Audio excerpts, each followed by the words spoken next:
So, Mr. Secretary, we talked yesterday, and one of the big concerns, and I'm one that if a bill passes, if I don't oppose, and I oppose, and it passes, and that boy, I hope that it works better than I thought it would, because there's no joy in going, see, I told you so. But we're seeing in Medicare Part D, in my opening statement, the premiums rise 21% up to 57% in California, or the places like it could result in increasing up to 57% in places like California. I know you could. Are you concerned about these trends in Medicare Part D premiums? Mr. Chairman, I'm absolutely concerned about the speculation. None of these insurance companies that are speculating that they're going to increase rates have actually submitted their bids. Until we see their bids, it's hard to see what they're going to do with their pricing. But I would hope one thing: if they're claiming that they're going to have to increase prices on seniors and Americans with disabilities on Medicare, they should let us look behind the curtain and understand why they're increasing prices. Are y'all doing analysis as well at HHS about what you're hearing is moving forward and why they should move forward that way?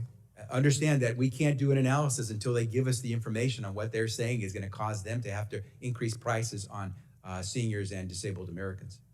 Well, let's hope the analysis isn't correct. We're looking forward to getting it, and I hope they share it with the American people, because the American people want to understand why they would propose to increase prices so much for drugs that are already very expensive. Well, thanks. So I hope it doesn't happen. So we'll move forward. So on the other big issue, or the biggest issue in healthcare in Kentucky is fentanyl. I think it's across the country. Most families have illicit fentanyl coming across the border.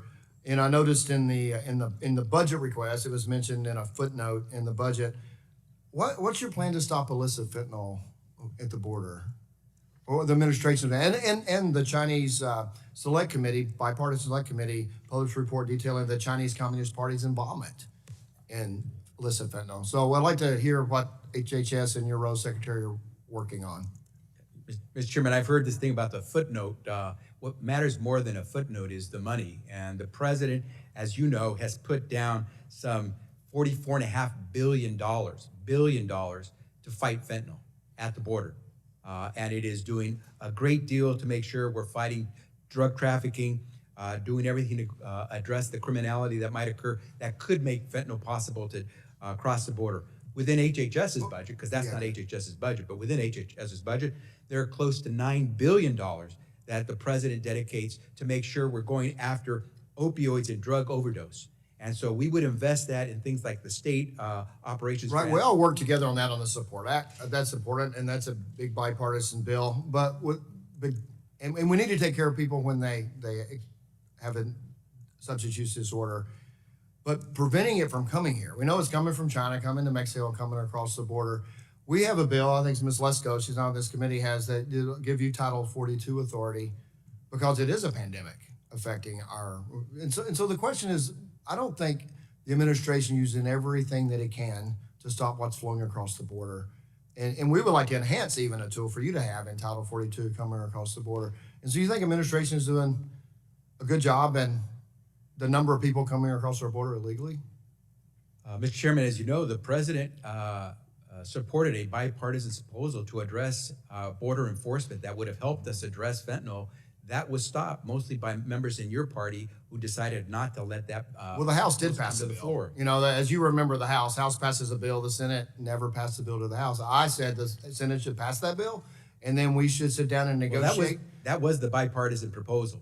And that was a Senate bipartisan proposal. I said they should pass the bill, and we should sit down and have a conference committee and negotiate the differences, and that just didn't happen. But even said that, the president has tools that he's not using, and we want to give you tools to use in Title 42. Would you be supportive of moving forward with a bill that includes fentanyl in terms of your authorities for Title 42?